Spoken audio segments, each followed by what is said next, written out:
Hey guys, artist, illustrator Joshua Whitterich here, and today I'm going to answer questions.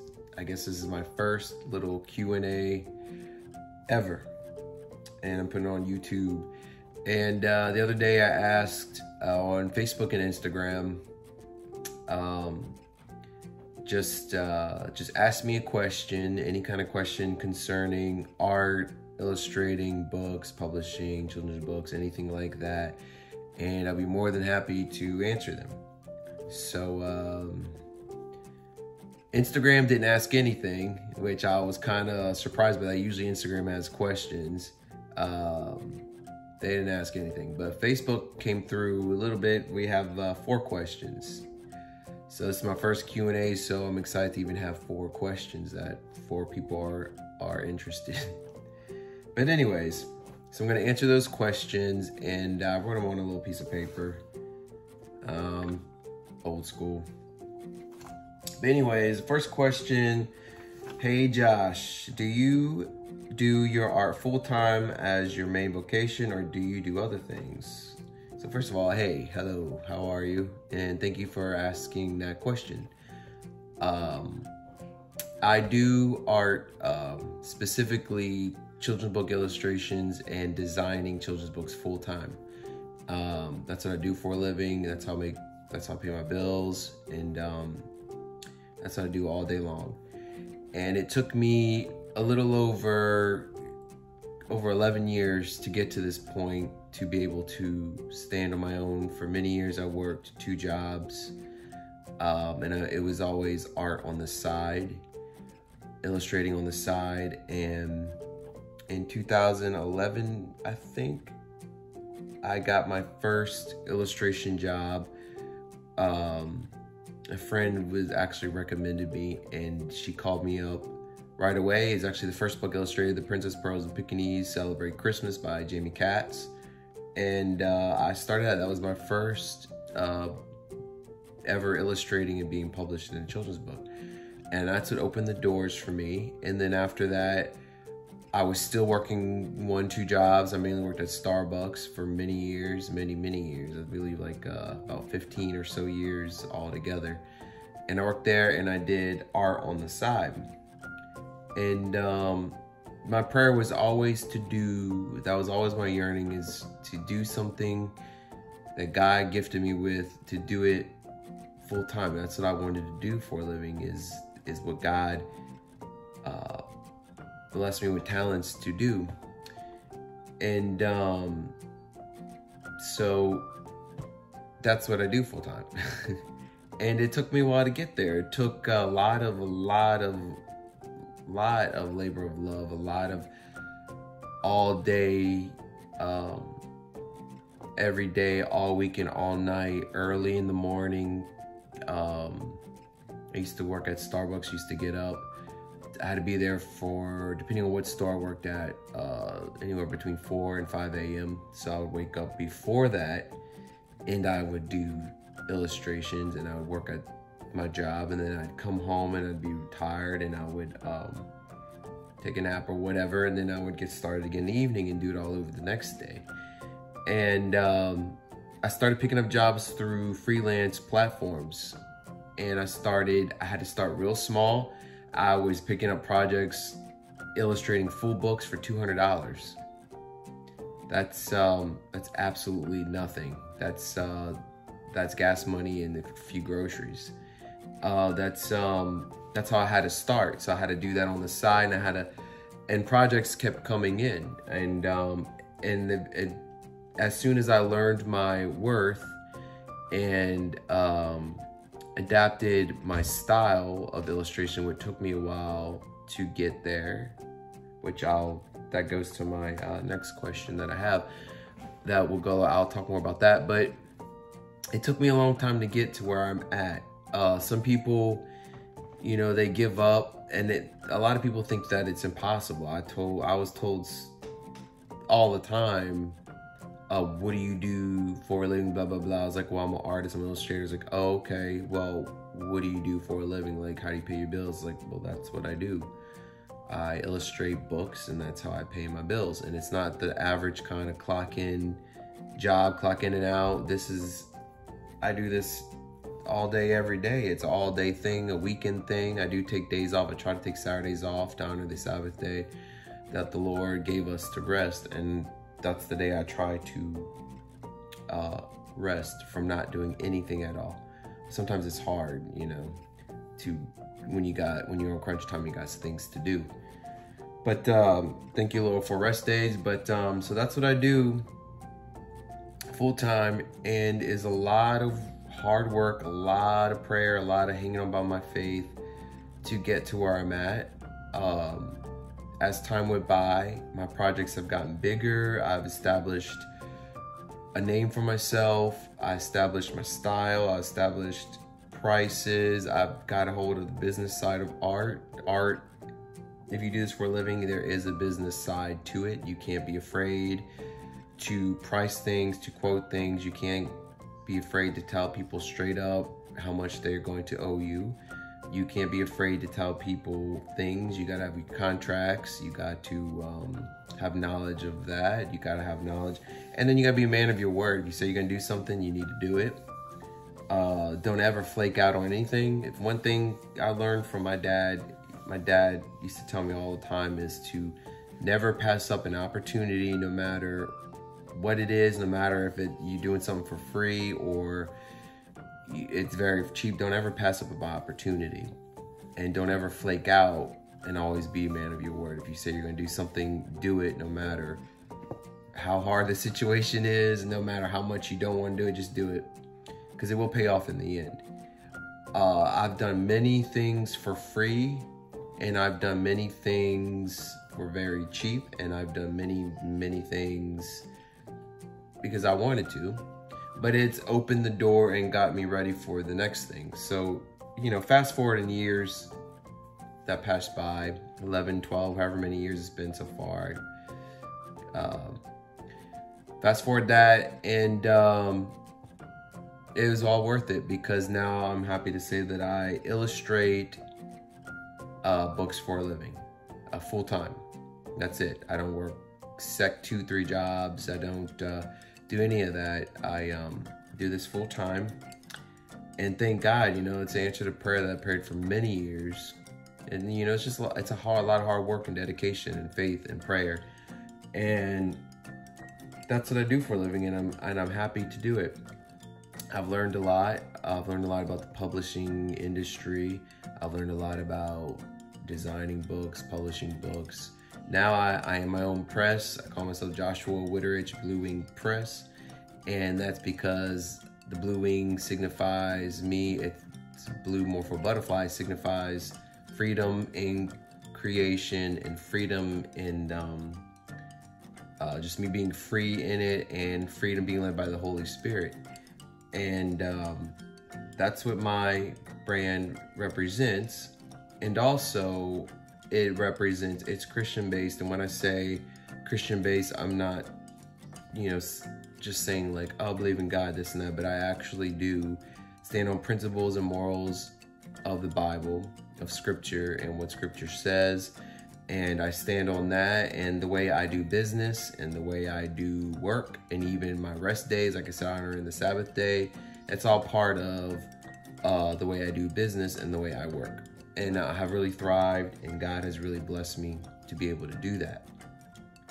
So thank you so much for asking that question. I really appreciate it. And so if any of you artists, inspiring artists, illustrators out there, just keep going, keep working hard, keep standing on your faith, and one day you will do this full time. Don't believe any haters that say artists can't do it, because you can. I mean, I'm proof. I'm sitting right here telling you that. So thank you for that question. So question number 2, how do you make characters, people, or animals look more whimsical? So that goes on to what I said earlier. It took me many years to adapt my illustration style. The way I draw characters and animals and everything like that. I have adapted my own style. And the way I started was, everybody has an inspiration behind them, and what inspires them and what motivates them and what plants new seeds within them. And ever since I was a kid, I always loved nature, not only loving nature, God's art and creation, but also I was inspired by Miyazaki, who is a Japanese artist, illustrator, and animator. And I absolutely loved his work and fell in love with it the first time I've ever watched My Neighbor Totoro from Ghibli Studios. And it was so magical to me, in the way the characters looked and the way the atmosphere looked. And the way he appreciated nature, and I appreciate nature, and I'll just go out there and sit and watch nature and the trees and animals. I watch people, their expressions, the way they communicate, their mannerism, just all of that. The details in everything, you know, God reveals that in his art, and you just watch it, you can be inspired by it. And also I've been inspired by Miyazaki in the way he appreciates nature and humans. And I also, when I do characters, I'm very truthful with them. We're all different. What makes us different is how God made us. Everybody's different. We all look different. We all have different features, different color skin, different texture hair, different body shapes, different everything. And I'm very truthful when I illustrate that. I'm not gonna say I can't stand it, but I do not like illustrations in animated movies when everyone is in a cookie cutter look. Today, people are afraid to get real with their illustrations. So all the characters are in this cookie cutter look. They all look the same, but a different shade of skin tone or a different type of hair, but they all look the same. And I don't like that, because we all don't look the same. We all look completely different. And that's the way God made us, and I find beauty in that, in everyone. Everyone is so special and looks different for a reason. We don't all look the same, and I'm glad we don't all look the same. So when I do my characters, everyone has a different look, unless the characters are inspired by real people, which 9 times out of 10 they are. The author will give me pictures and stuff of what they want, and I'll do my signature style version of those characters. But if you give me full creative license and free will to do it, I'm going to give them their own characteristics, their own features, their own blemishes, their own things that set them apart and make them different. So how do you do a whimsical take on humans and animals? Well, I never really, when I started doing my illustrations, it wasn't until I was told that my work looks whimsical that I was like, yeah, you're right, it is whimsical. And that's one of the adjectives that I use to describe my work, is whimsical and charming. And before, I didn't really think of that. I'm just thinking of me illustrating something, and that's just the style I have, and that's what I love to do. And the way I go about it is, once you establish a style, your look, it looks a certain way. Like, no matter what character you do, all my characters look different, but the way I do it, it all looks, you know that I did it. You know, oh, that looks like Joshua Witterich's artwork. And the way I do it is, I'll sketch something out, I'll draw it, I will paint it, and I think the true things of how you get a whimsical look is how you use your pen. If you're doing this traditionally, I'm talking about, I mean, of course you can do it digitally on the thing, but the way I do it, I'm a traditional illustrator, so I'm going to talk about traditional methods right now. I will paint it. I will give at least, if I'm working with a color, I will give it at least 3 different shades. Let me look for a sample for you. Okay, this is a recent sample I've done, a book that I will be starting. This is an adorable character right here. She is based off of a real person. Her characteristics are her beautiful, frizzy, curly red hair, her features in her face, her style, The way little girl dressed is, she had her own style. She put anything on, but she looked cute the way she did it. And tutus, princess, but she's making mud pies. So she's also tomboyish. But anyways, each color her hair is red, but obviously it's not one shade of red. I have orange, I have yellow, I have brown, I have this reddish brown. I even put a little blue in there where shades are. You think about where the light's hitting her. The light's coming from kind of behind. You think about if someone's standing in the light and you look at their curly red hair in the light, you're gonna see wisps of curls of a different lighter shade, like orange and yellow, with the sunlight reflecting off of it. The parts of the hair that's not seen as much by the sun, it's darker in shade. Her skin tone has each character has their own skin tone of who they are, but I have different colors in there. It's just not one solid color. There's blue, there's different shades of blue, pink, purple, green, and I kind of layer it, if you will.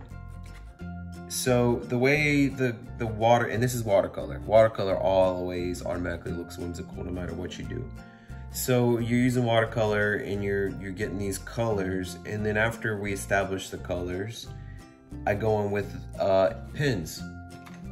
I love Micron, Sakura, Illustrator pens. I love using the sizes 1, 2, and 3. There's sizes on there. I use 0.05 as well for really fine.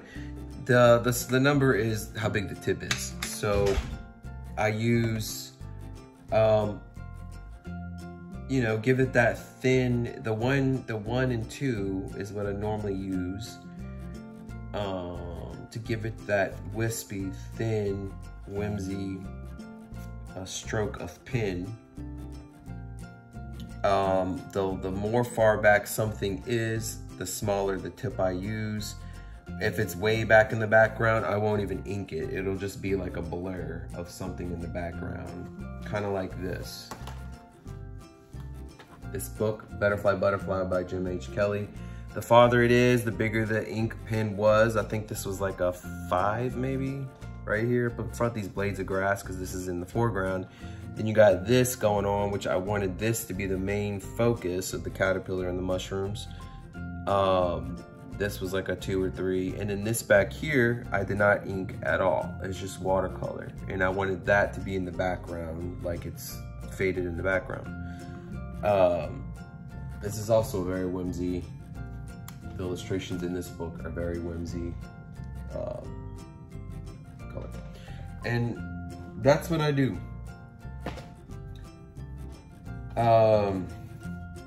And then I'll go and embellish with color pencil. I use Prismacolor. They're great color pencils to use. I'll just do a little bit, and then I'll scan it in and work further digitally, cleaning things up and, you know, things like that. So that's my process, basically in a nutshell, what I do. As far as a style, you know, you develop that over time, and that becomes your style of what you do and how you create things. And I've always had a love for fairy tales, and I love sunlight, and I love fairy tale elements like butterflies, dragonflies, mushrooms, frog, anything like that in nature that gives it a magical look. A lot of people describe my art as whimsy and magical, and I like that feeling that evokes. I have a lot of memories from childhood of watching 2D animated cartoons, which I love. I love 2D, and everything's 3D, and they all have big alien eyes, and they all look the same, and they all have big heads and little bodies. They all look like aliens to me, but I love the old 2D movies. I love old Disney. I love the old 2D, and that's why I love Ghibli Studios, because it's still 2D, but they do use technology today, but it's still 2D vibe. And I love what it does. I mean, there's just something special about it with the colors, nature, Another thing is atmosphere. If you're trying to create a whimsical illustration, create an atmosphere with it. So, I know y'all have seen this as another illustration. Same technique, same things going on. Here's another one. Same technique. If I do a character, 9 times out of 10, they won't have an eye color. That I usually do their eyes the same. Their eyes usually look like this. And I'll do it different ways. I gravitate, when I do my characters, a lot of people, some people will make comments about their noses. I'll be honest with you, I have a broad nose. My family has a broad nose and fuller lips, and that's what I'm used to seeing, and that's what I automatically will illustrate in children's books, because that's just me.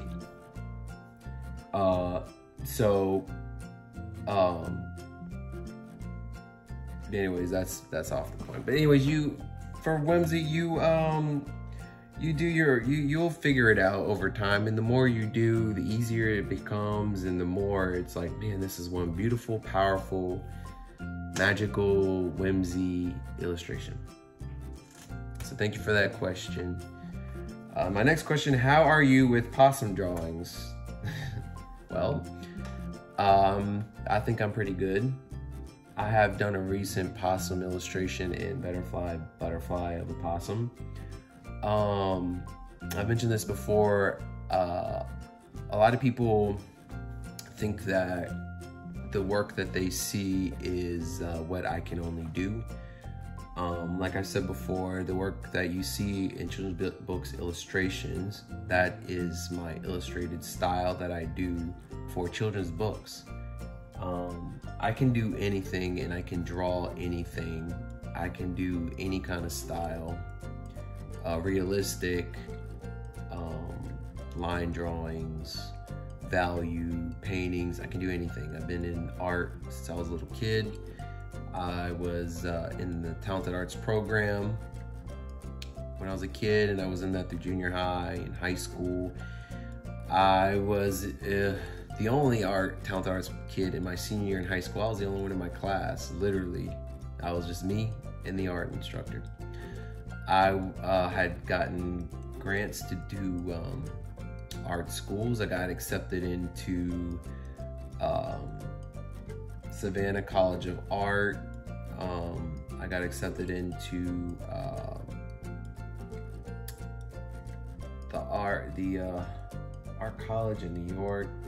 I got accepted, I forget their name, it's been so many years. I got accepted into Memphis College of Art. And actually, that's the one I chose. Me and my parents, we went and looked at it.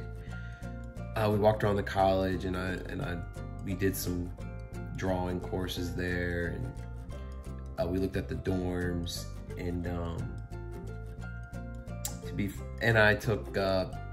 I went to William Carey College of Art, and I went to Delgado Community College. And to be honest with you, I did not accept any of those major art colleges. And you may be surprised, because most art kids do. I didn't go to an art college. The reason why I did not, I come from a big family of 6 kids. My dad worked very hard to take care of his whole family. My mom was a stay-at-home mom. She took care of us kids. And I was scared about finances. I know a kid shouldn't have that burden, but I didn't want my parents to have to pay for anything for me. I grew up that way. We were taught that we need to earn our own money to take care of things. And I didn't want my parents to pay that much money for me. And I didn't want to pay that much money. I have this cheap DIY mentality from my mom and dad. Like, I fix everything myself. Just last summer, I fixed my air conditioner. It was either me fixing it myself or paying thousands of dollars. And I didn't want to pay thousands of dollars, so I fixed it myself. So I just had that mentality. So I didn't want to spend the money. So I opted out for community colleges. And surprisingly, I was back and forth with art. I went to culinary arts. I was back and forth with art because I was always thinking, how can I do this financially? That's always the question in your head. But the Lord kept bringing me back to art. So that's what I did, and I barely have a degree, an associate's degree. People are so surprised when they find out that I don't have all these big degrees. I don't have a doctorate. I don't have a bachelor's of art. I don't do this and that. Nothing. All of this is all from God. Everything I've done and all the accomplishments I have, it's all from God, which I feel very blessed to be able to even say that. So a lot of things I was self-taught. When I'm talking about computer graphics, I'm talking about the business side of art, I'm talking about publishing books, I'm talking about illustrating books, I'm talking about printings, bleed,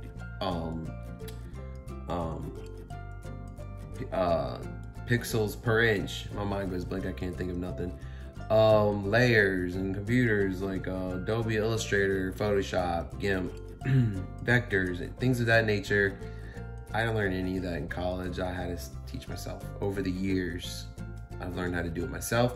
And now I'm happy to say that I run, like I've mentioned before, I'm on my own press, so I can illustrate, design books, help self-publish books, all that stuff.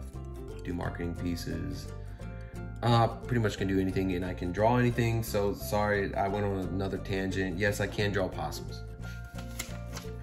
Okay, the last question is, how do you publish your books on Amazon? Okay, that is a popular question I get all the time. Today, self-publishing is huge, and I am very thankful for self-publishing. It opens the doors for many people to have the opportunity to publish. Kids.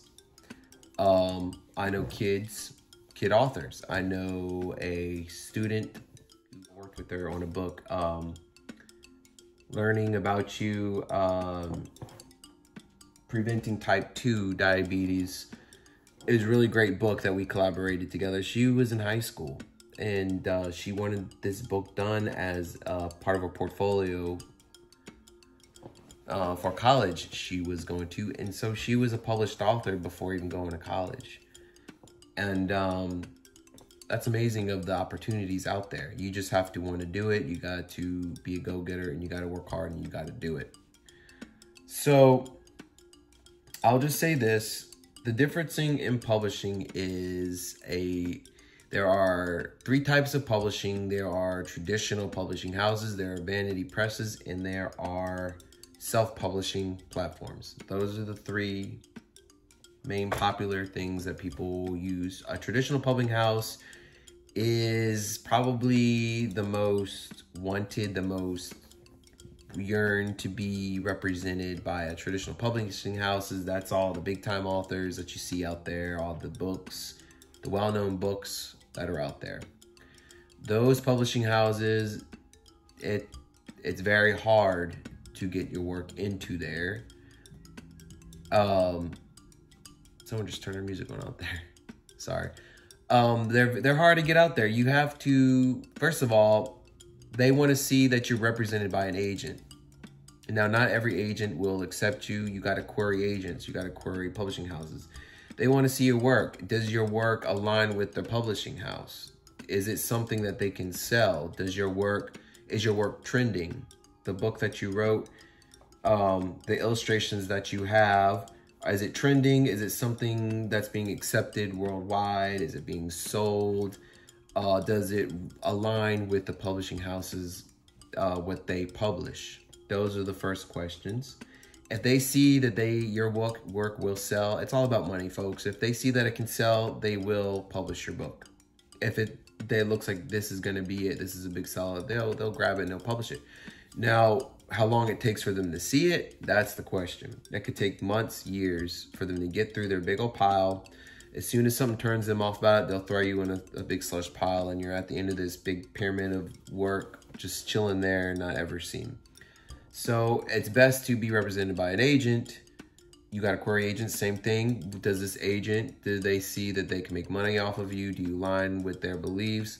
Do they see that you are a moneymaker to them? If you are, then they will want to represent you. They want to look at the amount of following you have on social media. They want to look at your work. They want to look at, is your work consistent? Is it not all over the place? Like if you're an illustrator, is your work consistent? Do you have a style, an established style? Are you evoking words in an illustration? Does your illustrations relatable? Are they sellable? Things of that nature. So, and with all, in a nutshell, traditional publishing house is hard to get into. I've queried many over the years, many traditional publishing houses. I've only heard back from maybe 2, 3 at the most. And of course it was a no. It was a lot of no's. Actually, it was more, I've heard back from more than that. It was all no. I've queried many agents, and only, I think, literally 2 responded to me, and of course it was a no.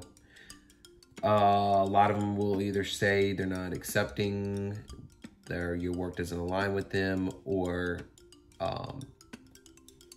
they'll say something like, you're very talented, but blah, blah, blah. So that's what happens. And I've done this for years. If you want to go and attempt a traditional publishing house, just give it time, give it years, give a lot of work, give a lot of drive behind it, a lot of pushing yourself, and one day you will get a bite. Now, if you are impatient, then you will go to a vanity press. And vanity presses are, you pay them to publish for you.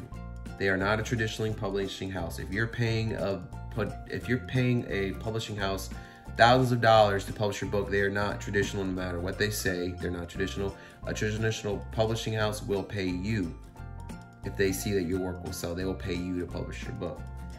A vanity press does not. You pay them, meaning they have the sources out there. They know illustrators, graphic designers, book designers, marketing. They're a publishing house. They got a printing going on. They're publishing this book for you, printing it, and they're getting it out. So you pay them thousands of dollars in fees. That's what a vanity press is.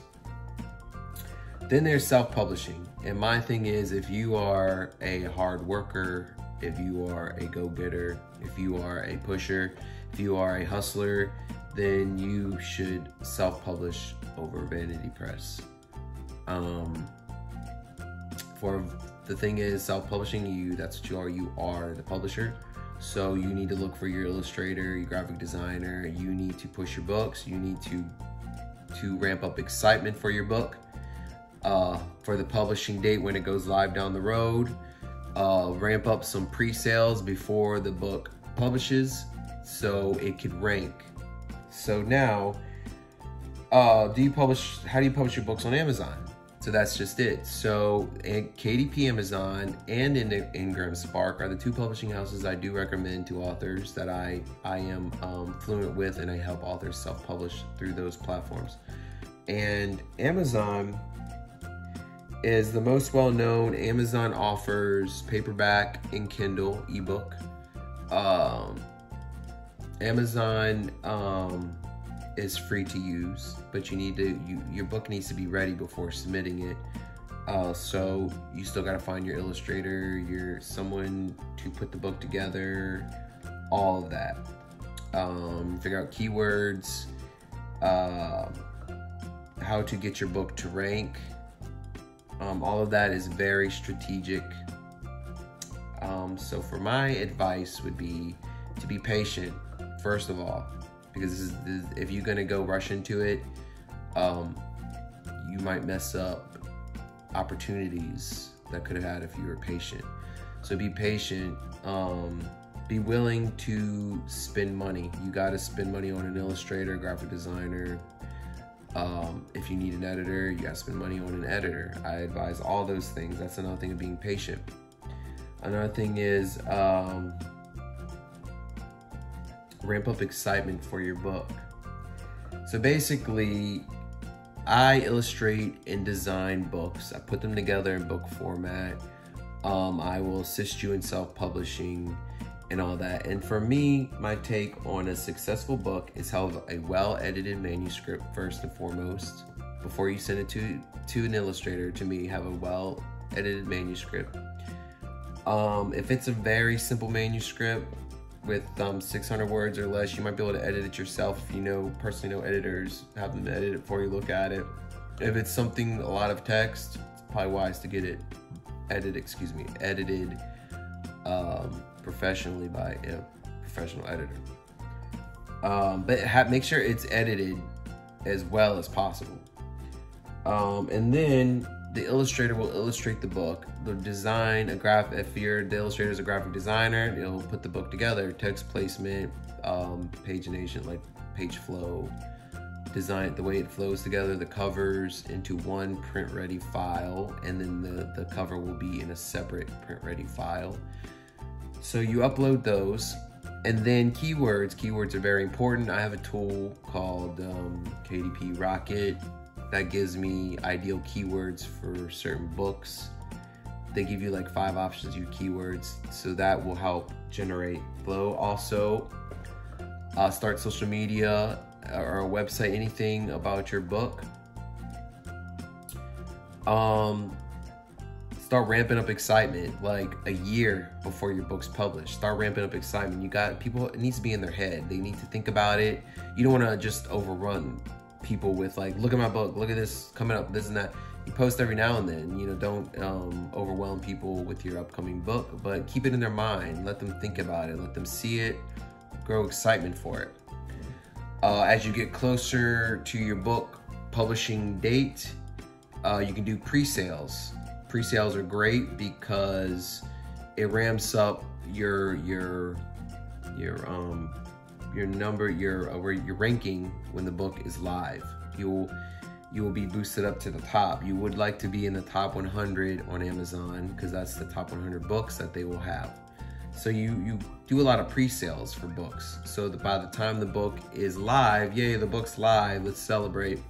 Then it can get more sales in, and also it will be ranked on at least on the top 100, which would be great.